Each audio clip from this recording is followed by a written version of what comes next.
بسم اللہ الرحمن الرحیم۔ السلام علیکم عزیز طلباء و طالبات، امید ہے آپ سب خیریت سے ہوں گے۔ اپنے پہلے ہفتے کی پلاننگ نمبر 3 اور 4 میں ہم نظم حمد کی پڑھائی، مشقی سوال نمبر 3 اور 4 اور پہلے 3 بند کی تشریح کریں گے۔ تو چلیے اپنا سبق شروع کرتے ہیں۔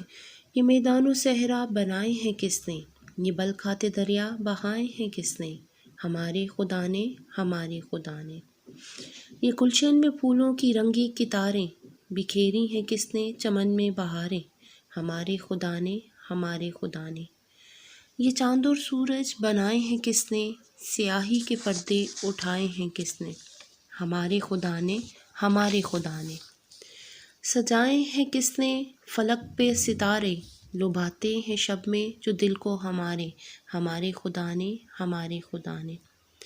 بنائے ہیں کس نے یہ موسم سہانے، یہ کوئل کے نغمے، یہ پی کے ترانے، ہمارے خدا نے، ہمارے خدا نے۔ ہمیں بھوک کے وقت کس نے کھلایا، ہراس اور خطروں سے کس نے بچایا، ہمارے خدا نے، ہمارے خدا نے۔ ہمیں سیدھے رستے پہ کس نے چلایا، برائی کے رستوں سے کس نے بچایا، ہمارے خدا نے، ہمارے خدا نے۔ جی تو اب چلتے ہیں نظم کے مرکزی خیال کی طرف۔ اس نظم کے شاعر جو ہیں وہ حفیظ الرحمن غازی ہیں، جو کائنات میں چاروں جانب موجود اس کی بنائی ہوئی نعمتوں کا ذکر کرتے ہوئے کہتے ہیں کہ اس دنیا میں موجود میدان، صحرا، پہاڑ، جنگل، باغ، پھول، پھل اللہ کی تخلیق کرتا ہے، اور اللہ ہی وہ ذات ہے جو مشکل میں ہمارے کام آتا ہے اور ہمیں برائیوں سے بچا کر سیدھے راستے پر چلاتا ہے۔ جی تو اب ہم چلتے ہیں مشقی سوال نمبر 3 کی طرف۔ کالم الف میں دیے گئے ہر مصرعے کا دوسرا مصرعہ کالم بے میں تلاش کر کے اس کو کالم جی میں لکھنا ہے، اور یہ کام آپ نے کتاب پر کرنا ہے۔ جی تو اب چلتے ہیں سوال نمبر 4 پر۔ اس میں آپ نے درست جواب کی نشاندہی کرنی ہے، اور یہ بھی کام آپ نے کتاب پر کرنا ہے۔ آپ کا کام کرنے کا جو طریقہ کار ہوگا، اس میں آپ نے سب سے پہلے ٹائٹل پیج ریڈی کرنا ہے، اور اس کے بعد آپ نے اپنے کام کو شروع کرنا ہے۔